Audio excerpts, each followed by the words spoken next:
So I think I get us started. I see there's 104 participants so far. We're expecting some more, but I don't want to keep everyone waiting. So yeah, welcome to all of you. I'm very happy to be here with you. And on behalf of Rhonda and myself, I would like to start by expressing some gratitude. Gratitude to Inga for the initiative for this event. Gratitude to David, Catherine, Liz, and the IMS staff for making this possible. And gratitude to all of you, each of you individually, all of you together, for joining us. There are so many other things one might decide to do on a Friday evening. And racism is such a painful topic now. Why come here? I think you all came. Rhonda is here, I'm here. Because we think this is something to look at. We are convinced that this is something to face based on a Dharma framework. Something to face from the perspective of our practice, to make it part, integral part of our mindfulness practice.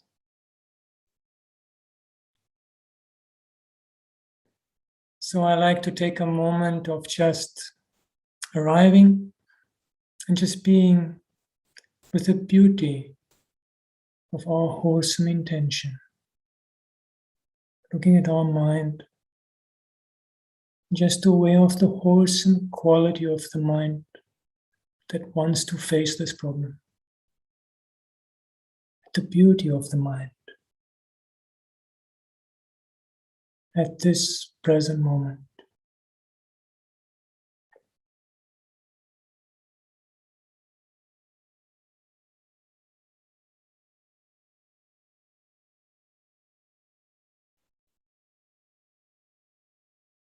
And allow me to express things in my word, and you see if that resonates with you.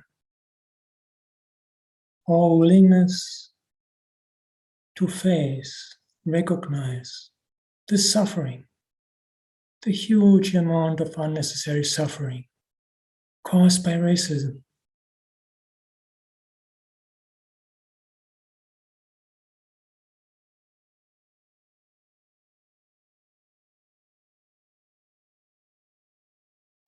And our willingness to alleviate the causes of that suffering.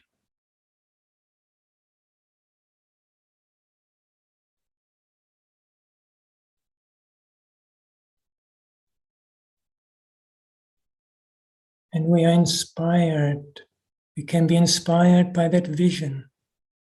How would it be if human beings can live together without the disease of racism? Such a beautiful vision.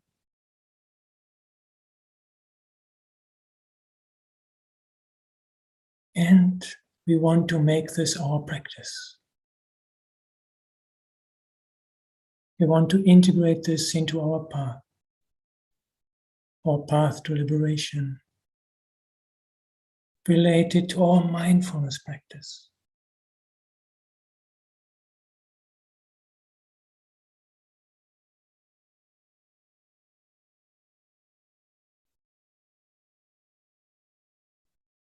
Thank you.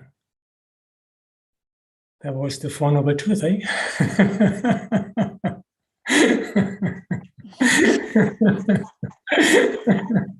Naughty Anālayo. Yeah. Thank you. So what is going to happen now, as we have hopefully arrived and hopefully haven't bored you too much with my little interlude, I have this wonderful book from Rhonda, It's really the best book on the topic I read. And I will read out some short passages and then ask Rhonda to expand or put into context, elaborate. And that will go on for maybe an hour. And after that, Rhonda will offer a guided meditation to round off the day. So let me start with the first passage I chose. And Rhonda doesn't know what I'm going to read.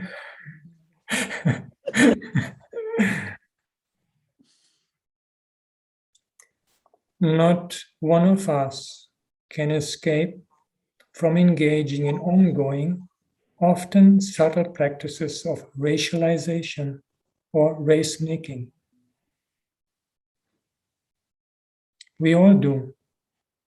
We attach notions of race in ad hoc, culturally, and regionally defined ways to places as well as bodies. In our minds, neighborhoods, states, and even continents are often implicitly or explicitly racially identified. And we perform and act in ways that reveal our investment in maintaining these notions of race and racial difference.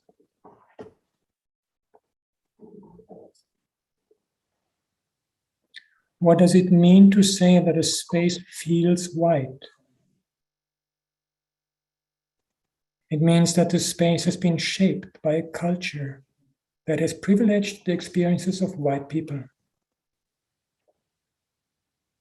It can be characterized by hyper-individualism over collectivism, entitlement to material comfort, if not luxury, in a world of presumed scarcity, and a sense of disconnectedness from the broader context in which we live. So much for my first reading. And now the question, what do we do about that? Where comes mindfulness in? Yeah. Well, thank you so much for that, for the reading and for this question about what we can do about the embeddedness I think we all are as we move through the world. We live in a world which has made real this idea of race and its consequences, which is really the most important piece of it, I think, right? It's the fact that, if this idea didn't have any purchase or any impact on how we experience opportunity and access to resources, if it didn't matter how, in terms of how we were met in the world, maybe this whole, all of it would just kind of disappear. But I think by virtue of the fact that we all know something about how race matters, that we cannot, I think, we sort of avoid addressing it at our individual and maybe interpersonal and collective peril. So here we are. It's a feature of our lives. We didn't create it. And as mentioned, right, we can find ourselves associating or feeling in some sense a racial quality to bodies, to spaces, to ways of moving, the way people move. There's so much of that. So what do? We bring mindfulness in. Yeah. Right?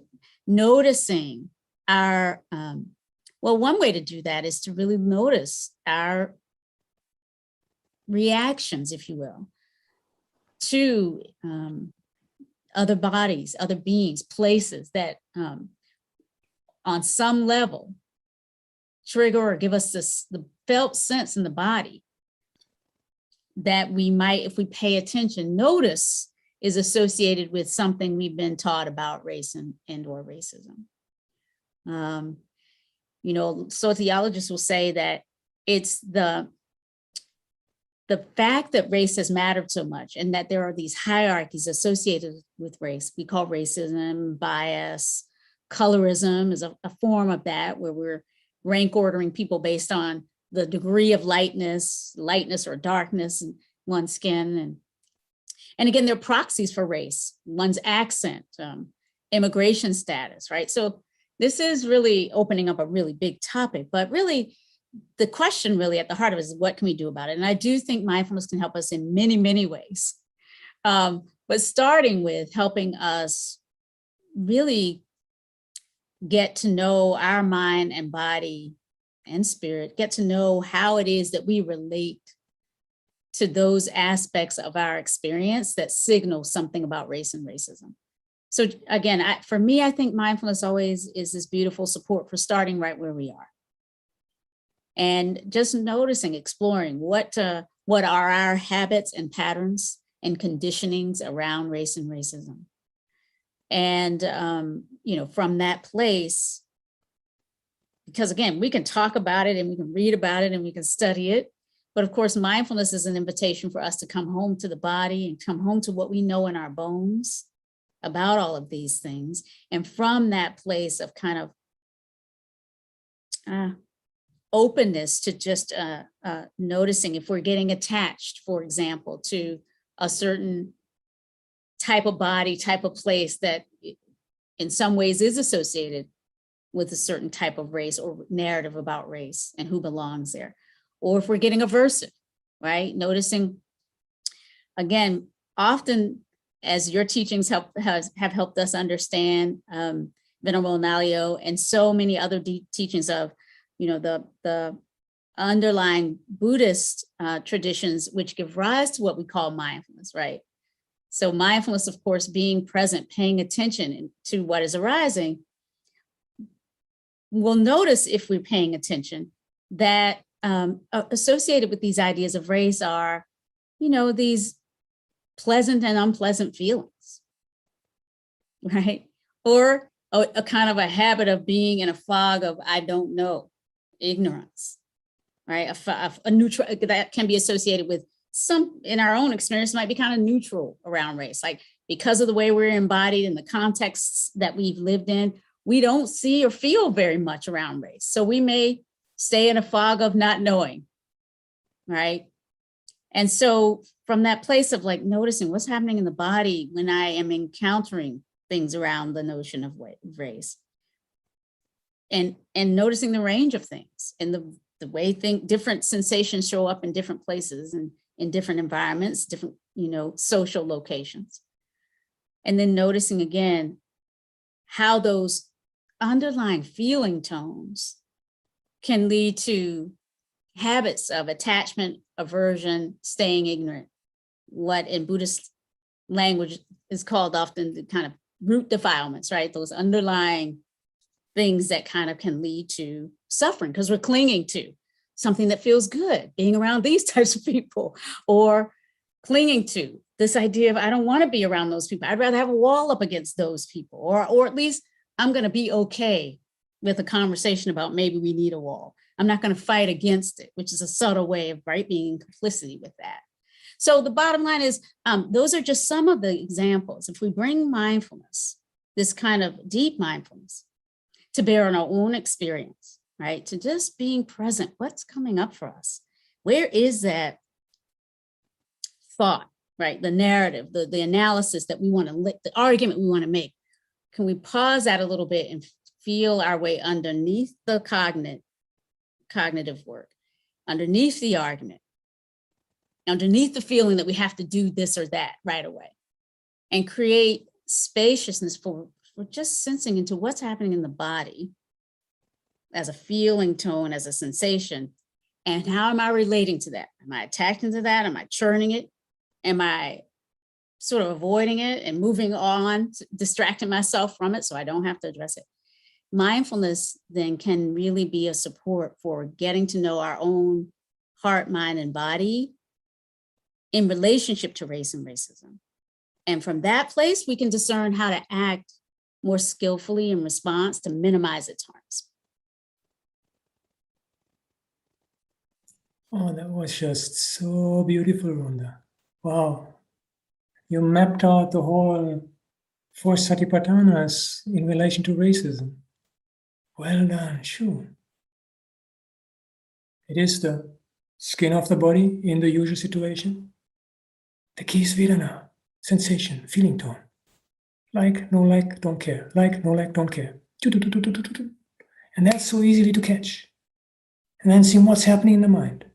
And not just at the conscious level of thought, but what are my assumptions? What are the underlying tendencies that kick in throughout evaluations that then I pretend are evaluations of what's out there? Instead, they come from right here. And how does all of this relate to the construction of identity? It's the key of the Dharma, not self. How I create a certain identity and I surround myself with other whites and I feel very comfortable. We're all on the same wavelength. Person of color coming in, something is not fully flowing along, kind of. Mm-hmm. Beautiful. Yeah. And not, I mean, on the one hand, I mean, I think it's beautiful we have these practices to support us in becoming more aware of these very, very subtle dynamics that we are experiencing as we move through the world, or maybe witnessing. How many of us have witnessed some of these things? You know, we're having a conversation, everything's fine. A person comes along who, in some way, shape, or form, signals a difference from the norm that we expect in the space. We may have witnessed people chilling the conversation, or, you know, holding the body in a certain more defensive kind of way, literally turning away from or moving out of the space. And so, you know, a lot of this is just really, it's disrupting or inviting inquiry into how we tend to experience some of these dynamics. Do we pay attention? Do we notice? Do we habitually not notice? Do we inquire? Do we feel we have permission to open up conversation about what just happened? Because often we don't feel like we have permission, right? So that's another very subtle way that we get sort of trained around the norms and normativity, right, of race making. You know, there's some silence is a big, big, big part of how we maintain race and racism and the production of racialized experience. Just being silent. When we see something, we notice it, we go along without challenging it.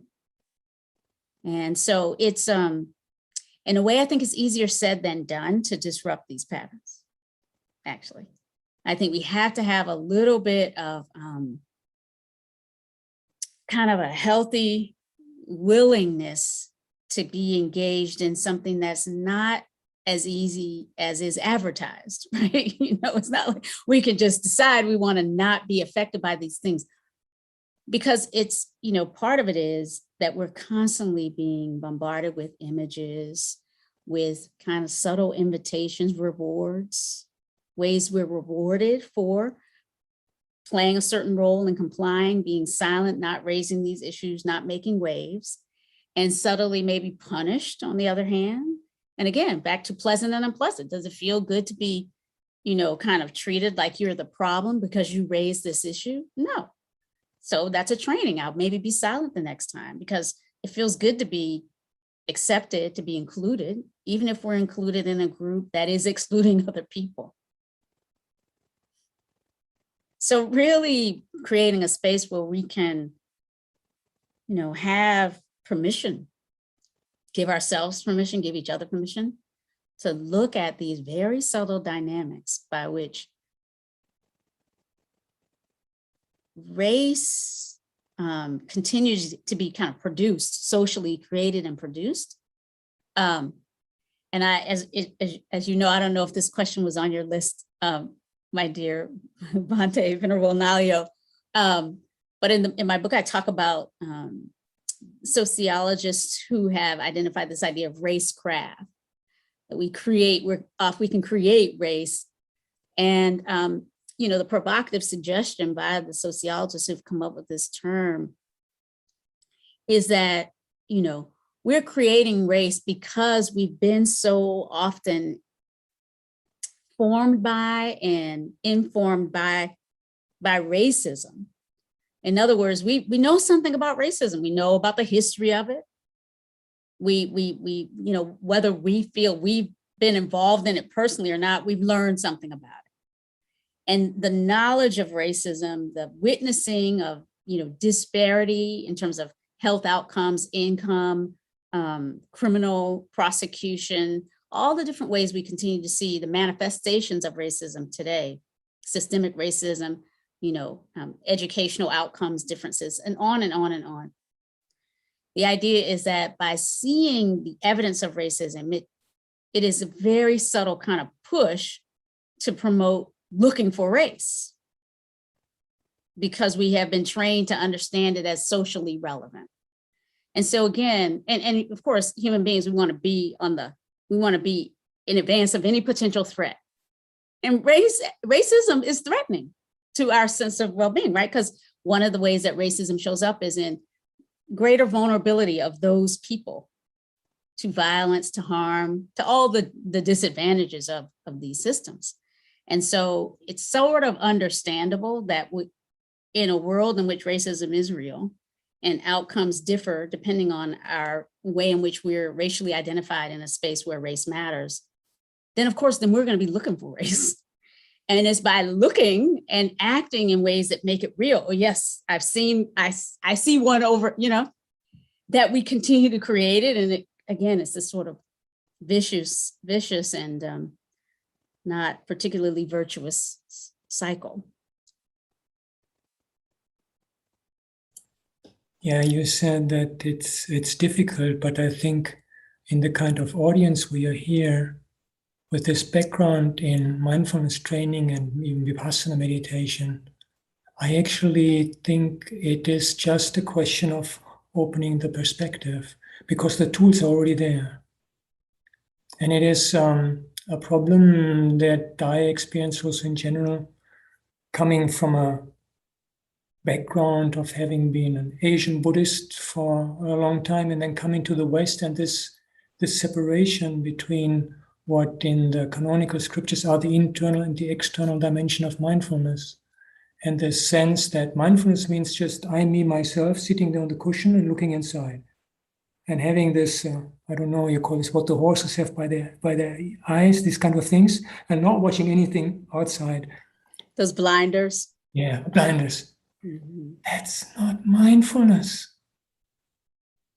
That's focusing. Mr. Shaw. Right. Mindfulness is open, she's receptive. Mm-hmm. And so this, what you so beautifully laid out, is really an invitation of dropping the blinders and opening up the scope of practice of our mindful engagement. And this is not contrary to the path to awakening, it's contributive to the path to awakening. Because we learn about ourselves. We learn about our Vedanas, how they trigger us, our biases, and we learn about the construction of the sense of identity that directly feeds into not self. Exactly. Right. Very powerful. Yes, you're right. It is with this in this community, and this is one of the reasons why, for me, I'm a lawyer, a law professor. I studied sociology. I've been teaching about race and racism and history and the legal history through which the law contributed to the maintenance of racial hierarchy and the creation of it, and just really was completely on the side of really white supremacy in the United States for most of our history, actually. So teaching about that as a kind of a knowledge, as a discipline, as a cognitive exercise in the ways that it was taught to me, right? And when I went to law school, when I studied sociology, you know, we were taught to learn these theories and read these cases and be able to argue about the relevance, but we weren't taught to bring a deeper level of awareness to how we were relating to this information. We weren't taught to notice the way that our emotions were being triggered as we heard this information, or were invited to make arguments on this side and then make arguments on the other side. And, you know, in the legal pedagogical space, when we're teaching about how to, the skillfulness of becoming a lawyer, there are so many ways that it was being approached that seemed to not to appreciate the multidimensional challenge that we're faced as a room of people from different places and experiences and different types of bodies who have lots of different, for whom this all matters in very real world ways, even apart from what kind of grade we might get or how skillful we might be in an argument. You know, we're human beings in the process of that learning. And so I, of course, as a student myself, I went to university in Virginia, and I came into, my experience of education in the United States in the period that we know of as, the kind of post-civil rights era in the 20th century, right? I was born in 1967. I like to just go ahead and name that year, and born in the South, the southern part of the United States. And so I was born in a particular context where right where I lived, the entire neighborhood was constructed on these ideas of white supremacy. So everything we're talking about is not abstract for any of us, actually. And that's part of what we're talking about, how to bring that courageous and kind of just clear seeing, right? Just, I can look at this. I can look at how my own life experience in the particular place that I live, from, in my case, in the South, the schools I went to, the first school I went to in the early 1970s, although it was, some years after the Supreme Court had announced the Brown versus Board of Education decision that said, basically, we need to integrate, desegregate these schools, separate but equal, violates the 14th Amendment of the Constitution, right? That decision in the 1950s opened up, well, the possibility we could have this conversation. If we had not remade the world, this wouldn't be possible, period, point blank. So change happened as a result of changes in law, but they really literally impacted my life. I mean, again, I was raised in a neighborhood that had been, designed for people who look like me, and only people who look like me. And so other Black racialized people were the only people around me in the state of North Carolina, in the city where I lived. The school I went to was an all Black school. And again, even though Brown versus Board has said, no, that violates the Equal Protection Clause, it wasn't until more law and more fights and more struggle that the schools started to actually integrate, and opportunities for me to ultimately go to university and learn were presented. But when I got to university, a predominantly white university, University of Virginia, a fine school in many ways. Again, I wouldn't be here if I hadn't been able to go there, in all likelihood. But I was being trained there at a place that was created, well, founded by Thomas Jefferson, one of the founders of the United States, one of the, the author of the Declaration of Independence, was the founder of the university that I went to, also a slaveholder for all of his adult life. So embedded in the university that I went to school, like many people who are on this call or listening in here, if you lived and grew up in the United States, anywhere near this era, and even now, right? We live in a world that was completely formed and created by racism. And we've seen some changes in how it has shown up and impacted us, such that possibility has opened up because of agitation, political action, legal change. But none of that is easy. And the temptation to kind of put the genie back in the bottle, put people back in their places, is a feature of societies that are undergoing social transformation. So in the midst of the change, we're once again being met with new narratives about, why certain people's votes shouldn't matter, or why certain people shouldn't be allowed, certain types of people shouldn't be allowed to vote or immigrate or occupy positions of authority. Goodness knows one should never have been a president, et cetera. So we're in a time where we're being once again kind of invited back into, we're constantly being invited to kind of attach again. There's a new narrative or a new way of feeling comfortable with these ideas of who belongs and who doesn't. So yes, thank goodness we are in this kind of community of practice and learning, where we have the tools and underlying ethical commitments, I want to say that as well, to bring to bear on all of this. And I say thank goodness because all of us,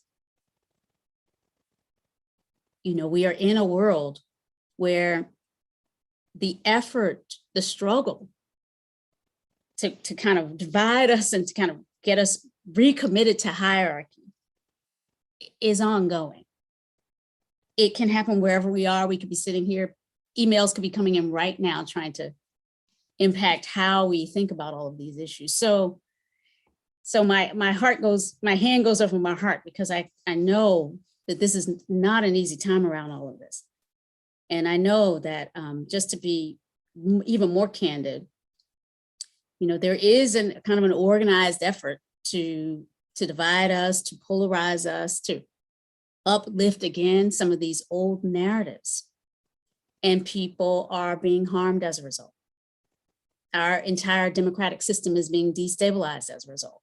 And all the good things that we might want to do, whether it be climate change or better healthcare or more effective and humane immigration policies, you name it, the things that we might want to do as a culture and a country, a political community, are impacted by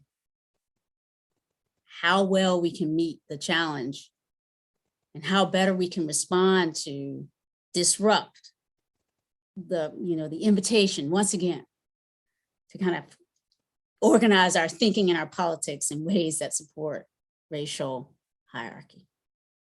So here we are.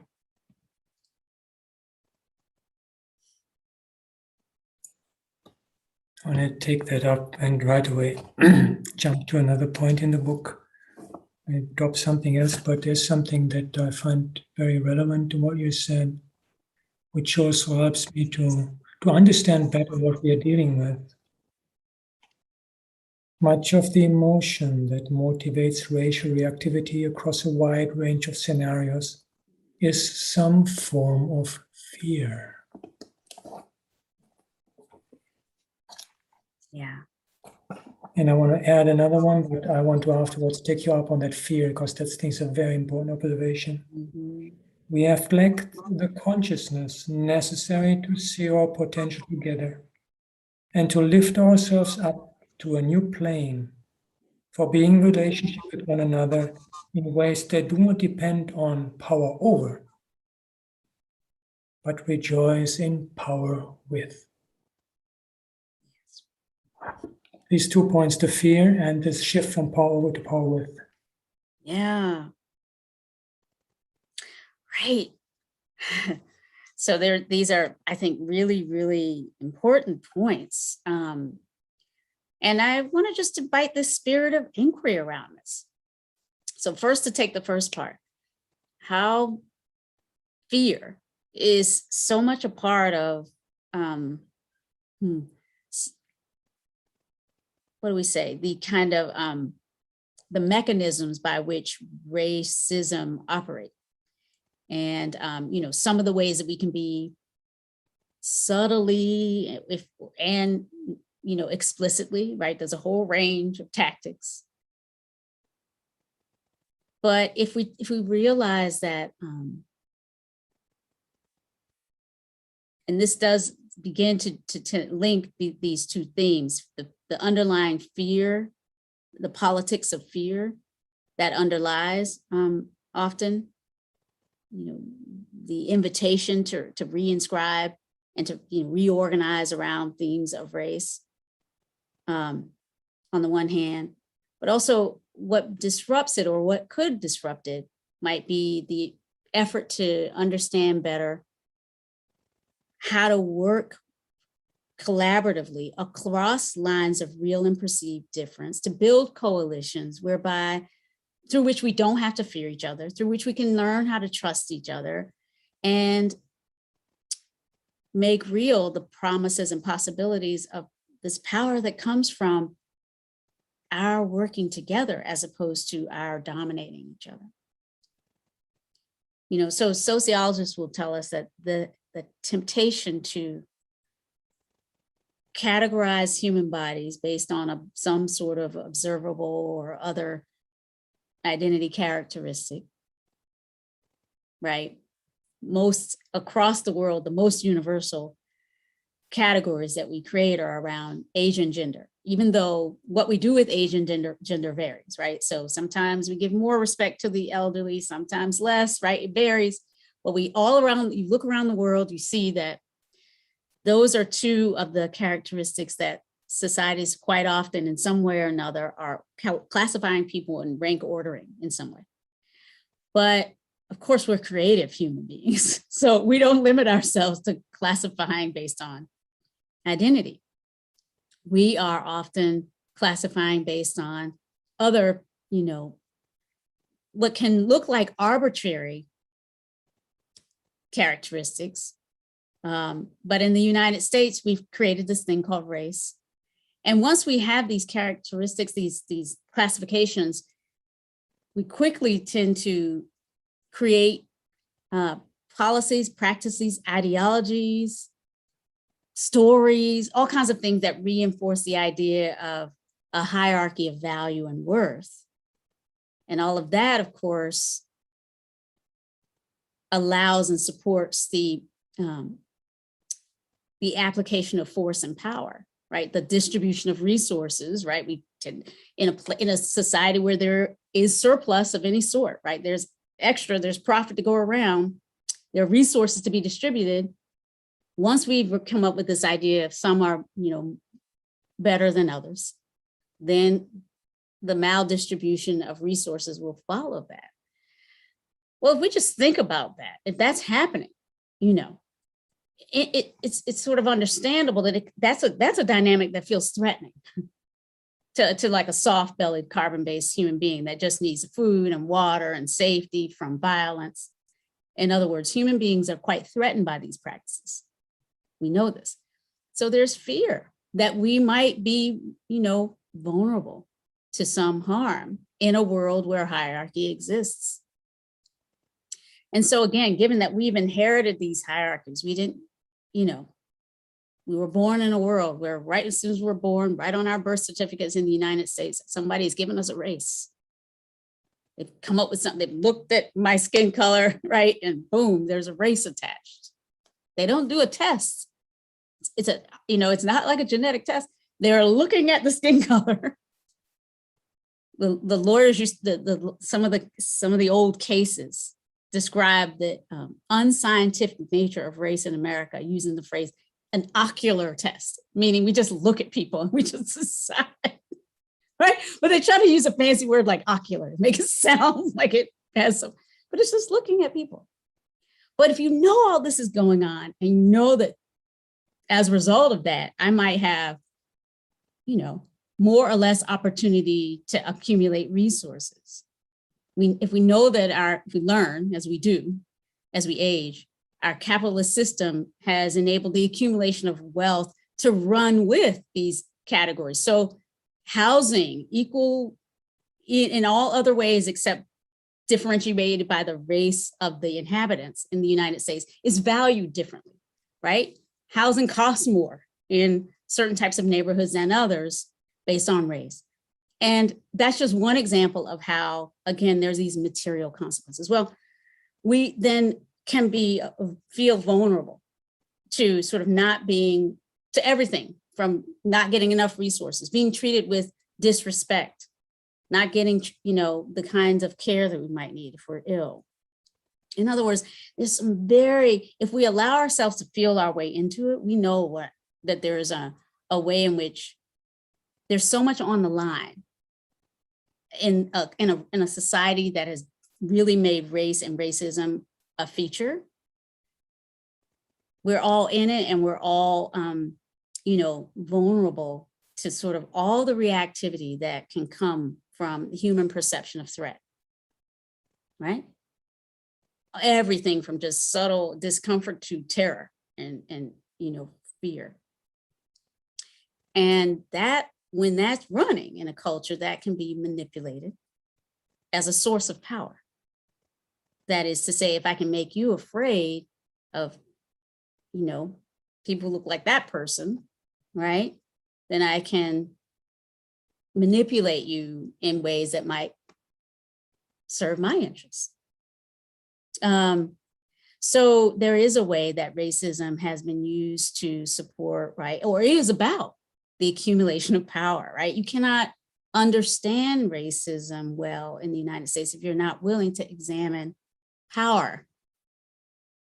And the invitation to address racism is a reflection, an invitation to look at our relationship to power, its use and abuses, the normalization of power over people, especially those we have decided are less than, and the underinvestment in practices for bringing down the fear, recognizing our common humanity, and supporting our ability to develop the power, first of all, that we have within ourselves, our innate power that all human beings have to make a difference, but also that power to collaborate with each other and to shape the world positively as a result of that. So yeah, the fact that we are just these soft-bellied, carbon-based human beings that are, that are always trying to have our basic needs met, make us vulnerable to the consequences of racism in terms of, again, making resources available harder to get for some of us than for others. And therefore, it's kind of understandable, actually, once racism is running, it's very kind of you could see it almost like as a rational act to kind of try to ally with the dominant race, try to ally with dominance.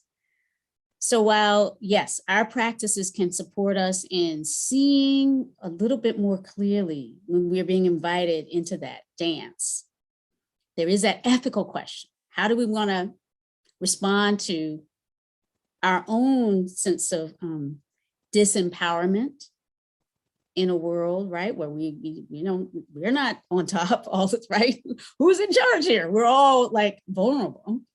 And so this is a way, has always historically been a way to help, kind of pre-organize our thinking about how we might get a little bit more resources.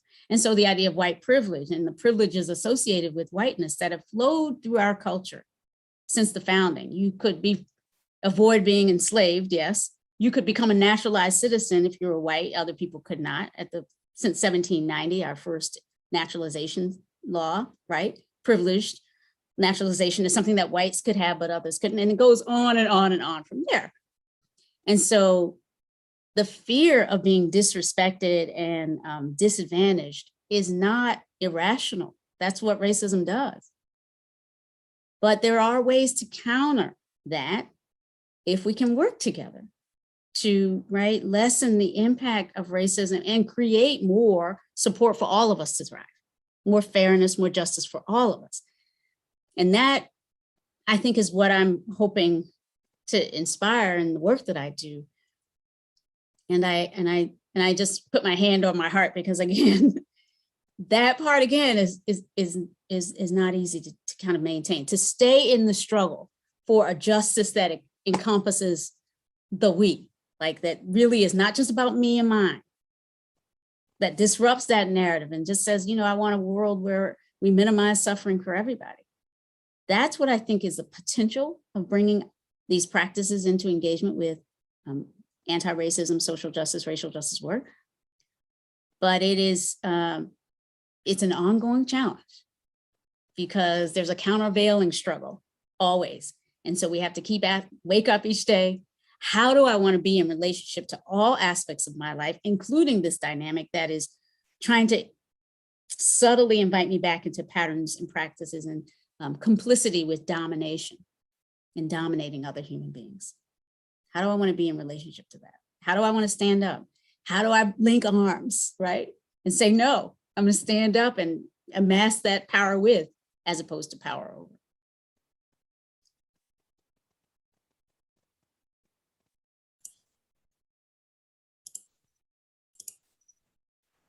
Yeah, it brings to my mind also the inner dimension of working with fear in a way. There's this powerful image of the Buddha being almost passing away, and before another important disciple passing away, actually. And his attendant Ananda is all like, oh my God, no. Who says, hey, take refuge in yourself. Take refuge in mindfulness. That's the only refuge we can have. So when we are faced with something we are afraid of, in this case, Ananda is afraid of losing his best friend and losing his teacher, or whether it is these patterns that you described where we are being tricked into fear in order to make us go along with certain power structures and certain things. There is always this possibility to step back and say, no, I can protect myself through mindfulness much better than I could through even becoming the president of this country, which is about the most powerful position I can think of right now. And if I stay stable, rooted, embodied, with this embodied mindfulness, I can become also a refuge for others, because they will see there's somebody who's not getting tossed around by the winds of. And for this reason, I really think this fear and power over power with these two, I think you have spotted key aspects of this whole question that we can really relate to the mindful working with racism. And this leads me on to another passage. We begin a crucial process capable of creating real change in the only place where you can be sure that real change can happen. Our own minds.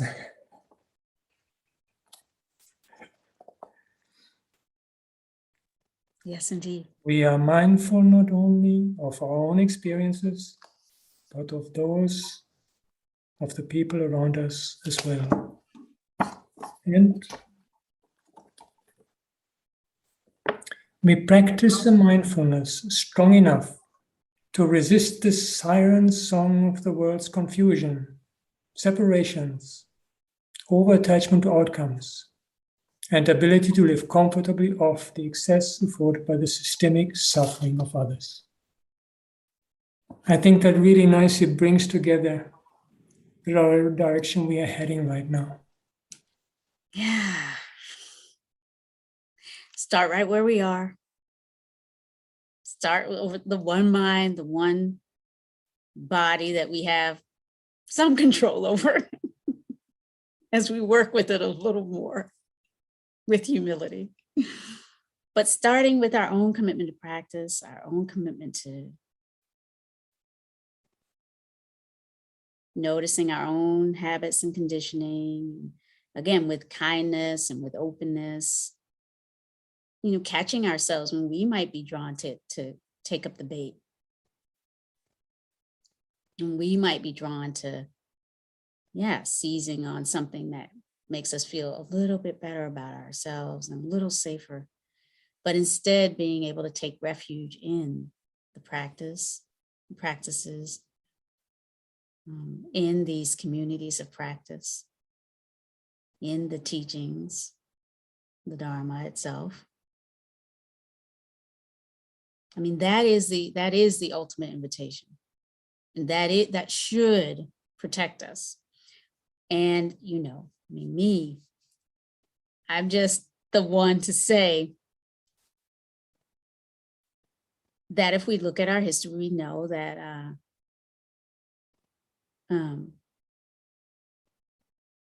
this requires something of us. This is where the practice is, again, that ethical underpinning and that call to live in alignment with what we are, the vows, if we've taken vows, the way we want to live, the way we want our actions to have impact in the world or not, right? Living with some integrity around that, again, is, it's, again, where people are living in the world, they're living in communities. And in this particular community of practice, we have a range of people listening. So some will be, maybe have taken vows and maybe living in ways that really have completely support fidelity to these ethical commitments. But then some of us are living in the world, and we have children, we have colleges to think about, and a boss to manage. And therefore it can be, as we move through the world, a daily struggle. But this is why we come together. This is why we take time to deepen our practice. I mean, this is really what the practice is for.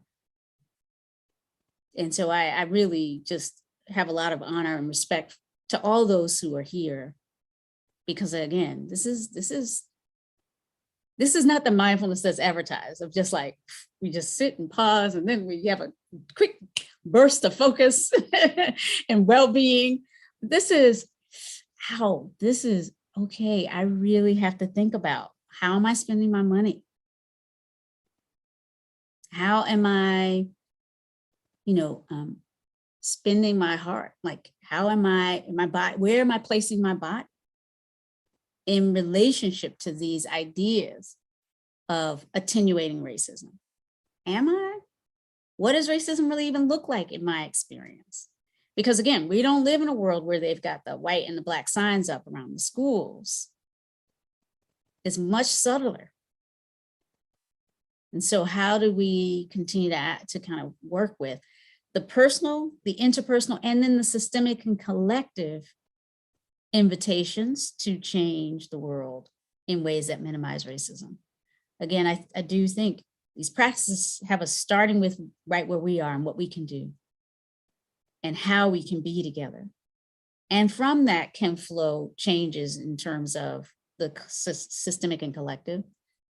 But yes, and we can also find ourselves volunteering and, voting in certain ways and asking candidates certain questions about what they would do at the local, the state, and the federal level. In other words, this is about social engagement as well, insofar as we are moving through the world. And those can be difficult, right? We can be met with people who are angry, who disrespect us, who might even threaten us with violence because of the positions we hold. So I'm just trying to keep it real on that score, that, I think we are beautifully supported, obviously, by the practices and the commitments that we have. But they are not a panacea in the sense that they are not, they're not a plexiglass kind of box around which we won't feel maybe some of the vulnerability that can happen in the world when people try and physically come after us or target us for mistreatment because of the practices we've committed to or the views that flow out of those practices and the things that we want to do in the world. And so, like those who have struggled, on the front lines of social justice throughout human history. Because I do think it's important to remember we are creatures of many different types of lineages. But certainly, if we talk about this work, we are picking up the baton that our ancestors passed to us, because we're not the first people to look around and be kind of horrified about inequality, injustice, unnecessarily violence, and human disregard. So we pick up, right, where our ancestors, where the teachings, where our spiritual and other inspirational figures have brought us. They've helped us understand that we have work to do and a role to play. And then at some point, but we have to do what we can do with a certain ability to let go of tight, embrace, or, clinging to particular kinds of outcomes, including ultimately, I guess, and it pains me sometimes to say it, but I mean, I've seen violence as a result of the things that we're talking about. And we've seen violence in this country. January 6th was just one example. But if you were paying attention to the news, we know that violence is happening around us quite frequently around these issues of racial and other political differences. So I pray, actually, that those of us who stand up for these causes are safe, physically safe. But I want to say that part of what our practices can support us with reckoning with is the impermanence, obviously, of our lives in any event. And again, fierce heart for choosing to make the most of the moments that we have, knowing that our lives are precious, like all life, but not permanent. And the things that we do and the time that we have matters. So here we are.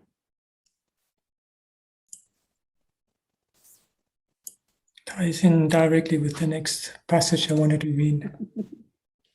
Our practices of mindfulness and compassion prepare us to meet the patterns of oppression in our midst without becoming mired in them, without making that which we seek to redress more real than it really is. We do not have to remain stuck in notions of difference as we engage in the work to repair the harms that difference makes. It's just so beautiful. You want to just leave it stay there, or you have something to add? Well, and I know we're about to kind of segue into practice, but I guess one thing that I haven't really touched on is just, again, there are so many kind of worn grooves around these themes, right? So this idea that there's white experience and there's Black experience, and it gets talked about as if it's all monolithic and you have privilege and you don't, and this and that. I really think that these practices are inviting us to just bring all of that into question and to really recognize that, like, wow, right, open up, please, right. While race is real, it's not, I mean, it's socially real, it has these real consequences. It's not real in another sense. It's just a construct that we've made. And even to say that it's real in its social manifestations, be open to being like wrong about how we think about that, being open to disrupting some of the ways we kind of hold tightly to, what whiteness is and what Blackness is and what, AAPI, Asian American Pacific Islander, and what's happening with Latinx and Native folks. In other words, some of the challenge can be because we care so much and because we see the harm that this is doing, that a part of our work then needs to be being more open to the way that our narratives about even racial victimization are not the whole story. And the way that we tend to think about racial identity as kind of, yes, it's a construction, but you have a race and you have a race. Well, again, if we look at those who are kind of in the in-betweens, people, or the folks whose embodiments and heritages partake of more than one of these so-called races, in other words, there are people who are in this conversation who would identify, if you had to identify, perhaps as multiracial. And those identities help sharpen our ability to recognize, oh yes, even in terms of how it's showing up socially, what we think of as the landscape of race is not what we think. And really sort of inviting, again, being engaged in the effort to understand and diminish the impact of racism on us, but to do that without getting, stuck in those narratives about that tell us we do already know we already know how race is operating and who the problem person is. It's really about gentling the hard places and the places where we are tempted to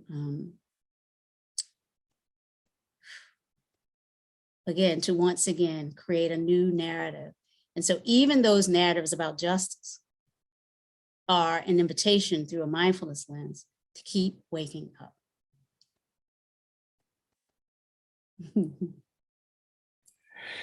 That's so beautiful that I don't want to say anything anymore. And here's such a good time for us to sit together. Thank you, my dear friend and teacher, Venerable Anālayo, and thank you to everyone who has joined in this reflective conversation, this kind of practice, interpersonal, mindful conversation. And what I'd like to invite is for us to engage in a practice here together, a lightly guided practice of formal meditation. So wherever we are, and wherever you happen to find yourself, the invitation is to settle in as you would for a period of practice. For me, it's going to be a sitting practice. And however you happen to choose to bring the body into this moment of formal practice, take a moment to establish the body in the position of practice that is supportive for you in this moment.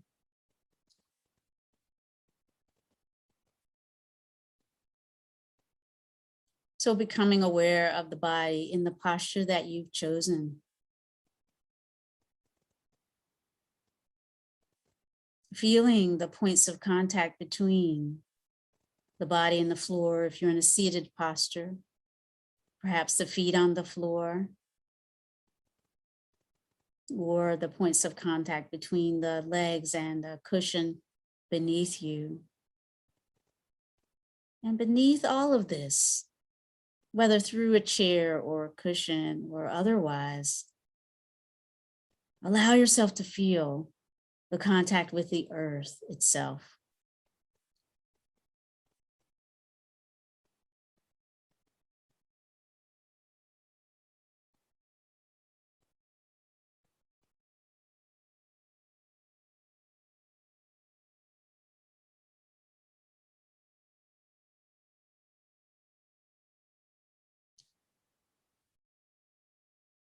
So coming home to the sensations of just sitting and breathing, feeling the spaciousness of the body, the contours of the body, the skin that we're in, and the environment that is supporting us right here, right now.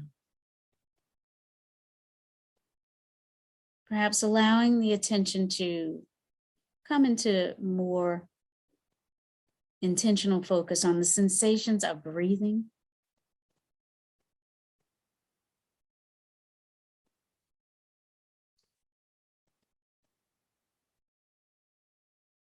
Perhaps in the next in-breath, noticing a particular place where you can feel the flow of the in-breath, maybe through the nostrils. Maybe you're feeling the expansion of the chest or the belly button region as the diaphragm expands to take in the breath. Feeling the torso collapse as you exhale.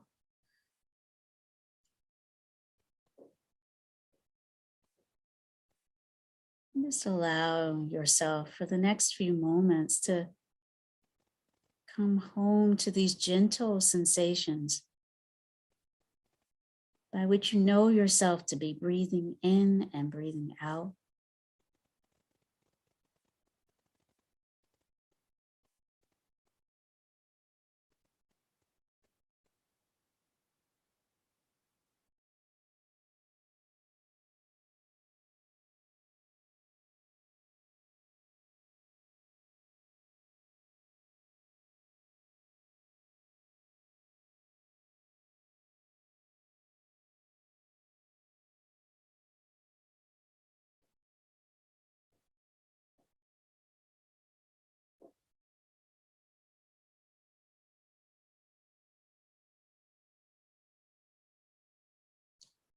And as the attention gently rests on the sensations of breathing, bringing this quality of mindfulness more strongly to the fore, feeling the presence,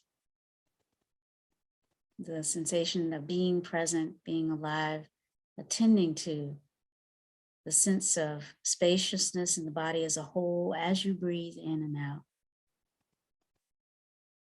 Letting the mind rest for the next few minutes on these sensations.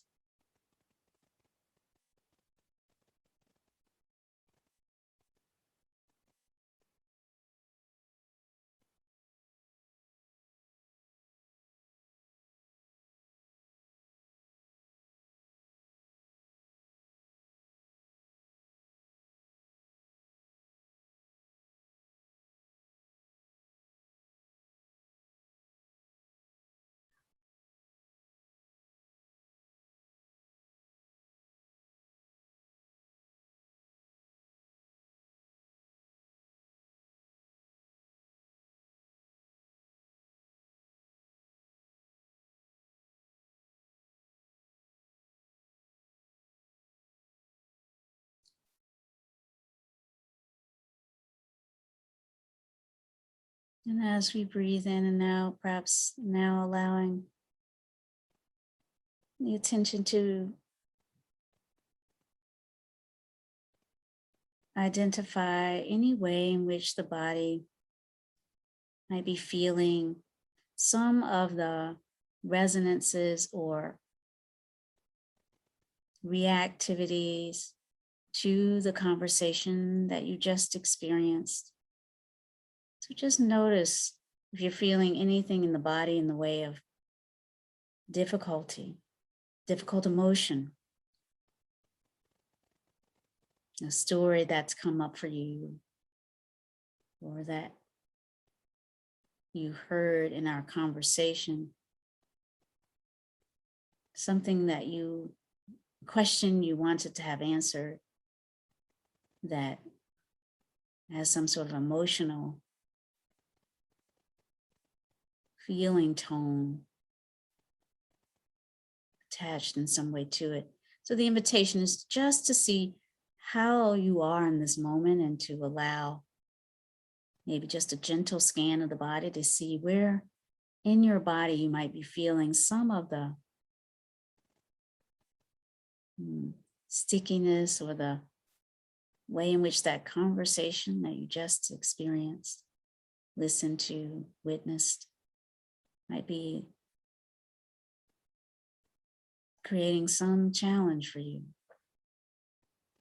If it be so, you might also notice something else, maybe some positive emotion, some resonance, some warmth, ease. So the invitation is to gently scan the body Perhaps starting with the feet, coming up through the lower legs,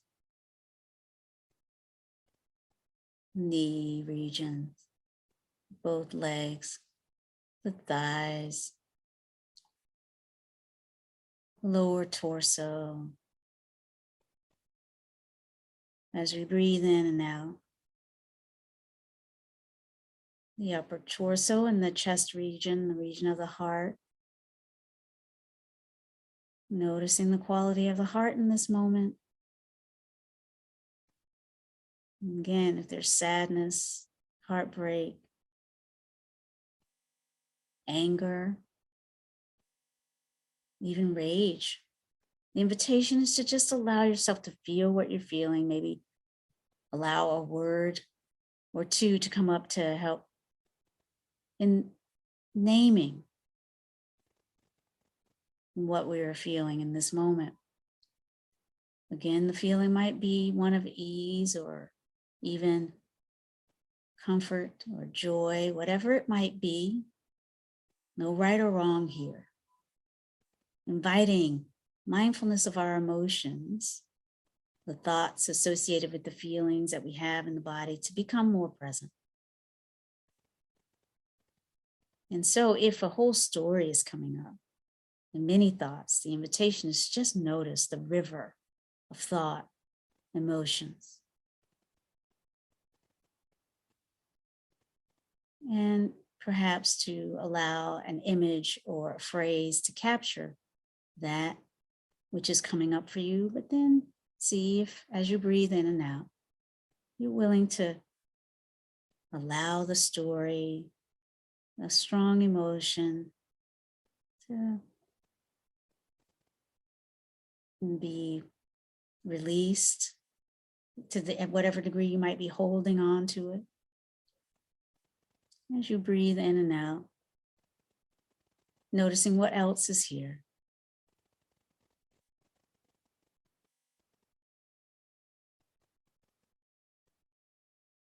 Continuing the scan, noticing if there's any tightness or just what sensations may be known within the shoulders, the arms, down through the hands. Such important energy centers, these hands, again, at various points during our conversation and even during this meditation, I've placed a hand over the heart. Sometimes we might place both hands over the heart when we're going through a moment of difficulty. And in these conversations about race and racism, not uncommon for us to have these moments of difficulty. If you are experiencing such a moment, the invitation might be to just acknowledge this is a moment of difficulty. I'm remembering, I'm seeing, I'm feeling, and then fill in the blank just enough to acknowledge your experience.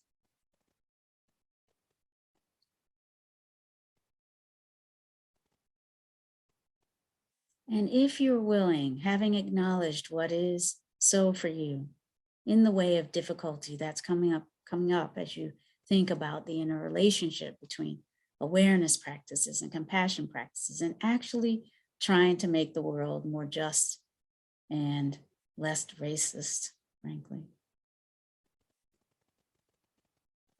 As you feel what is coming up for you, noticing whatever is difficult, and just invite, if you're willing, awareness that you're not alone in this moment of difficulty, that this kind of challenge is something that other human beings are feeling right now, maybe not the exact same challenge because each of us is different, but some version of the pain and suffering and dissatisfaction and anger and rage and fear, vulnerability, fatigue, whatever it is for you, you're not alone as a human being feeling these kinds of feelings. Not now, you're not alone, and certainly across human history. So in other words, if you can allow these difficult feelings to be a bridge of, if you're willing to walk it, if you're willing to allow it, of connection with other human beings who have similarly had the courage to turn toward the painful consequences and ramifications of racism.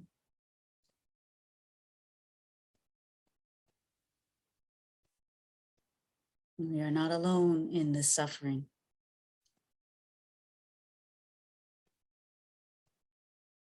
We are not alone in having the courage to look more deeply at racism. And we're not alone in doing what we can, as best we can, to disrupt the patterns of racism that impact us. Starting where we are.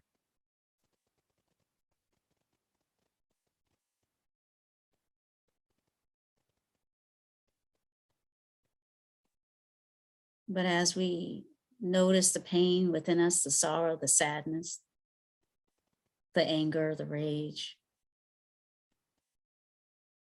we might invite a kindness, a kind of invitation to bring that practice of metta, the experience of metta, of loving kindness, right in to support us.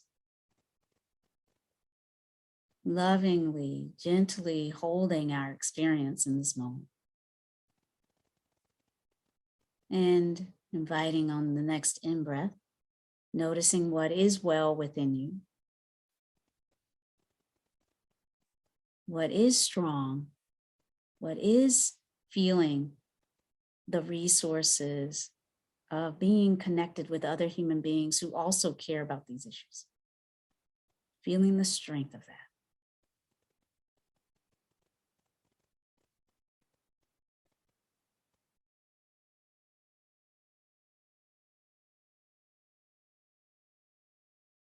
And so as we bring in the kindness, the sort of invitation to wrap our own suffering in loving kindness,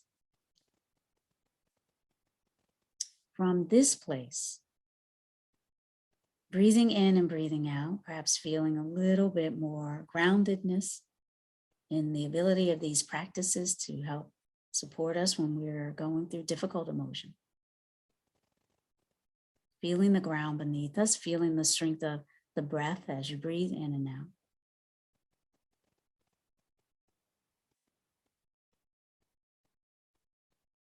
Noticing what is well within us, what is strong, what is resourced, and the feeling of connectedness.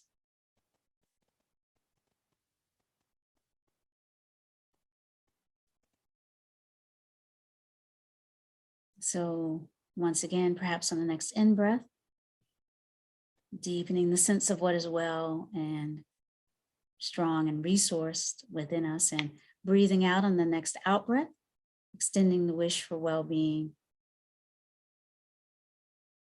to all those who are here in this moment of practice together.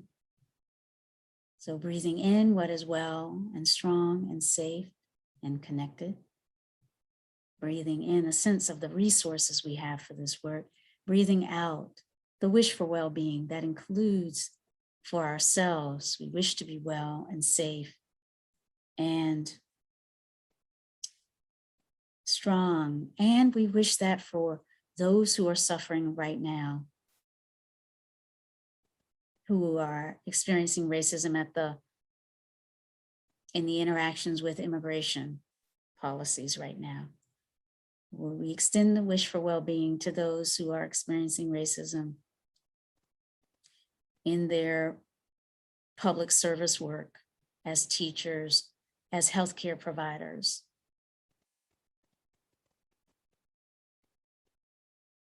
Those who are struggling with the right use of their power as officers of the court, members of the legal profession, even police officers. The invitation then is to extend the wish for well-being to all those who are staring racism in the face and seeking to disrupt its awful temptations to domination, seeking to bring about a more just world.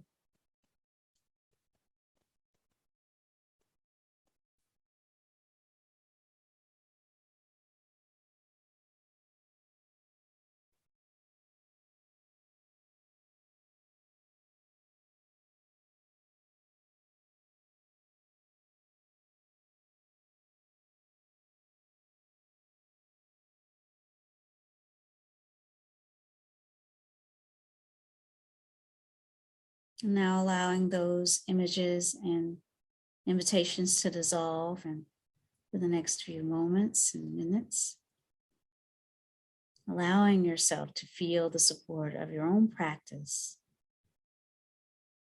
grounding in the sense of the value and preciousness of your own life, the power you have to make a difference based on the actions you take, and the way you choose to relate to the challenges in our time, including the racism in our midst.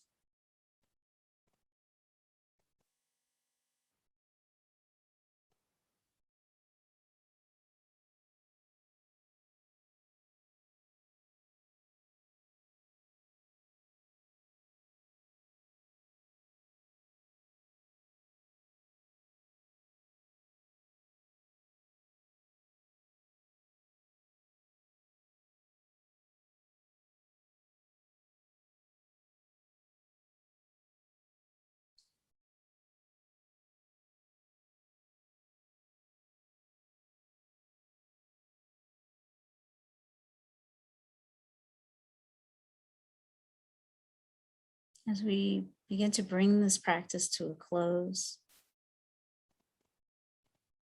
I want to invite,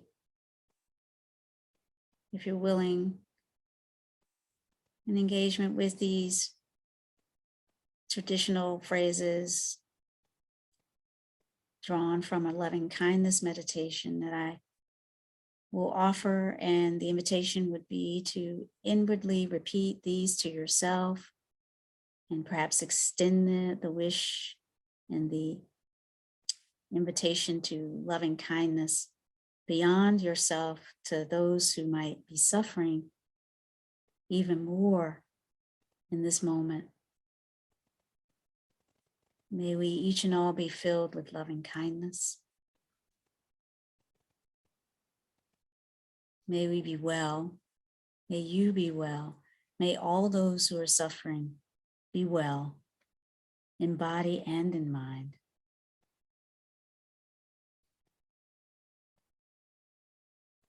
May we each and all be safe from inner and outer dangers.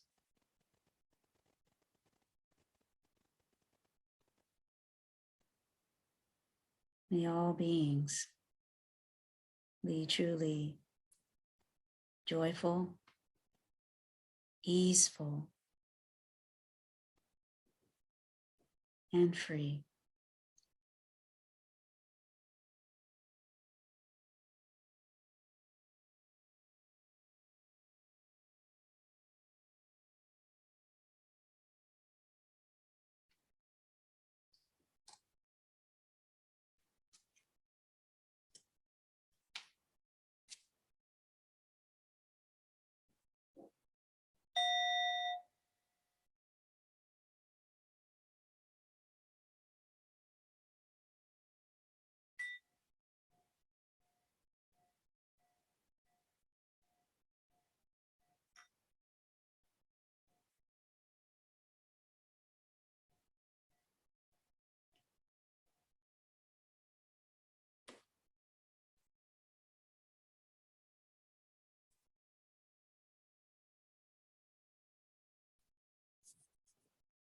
Thank you so much for your practice and for your presence.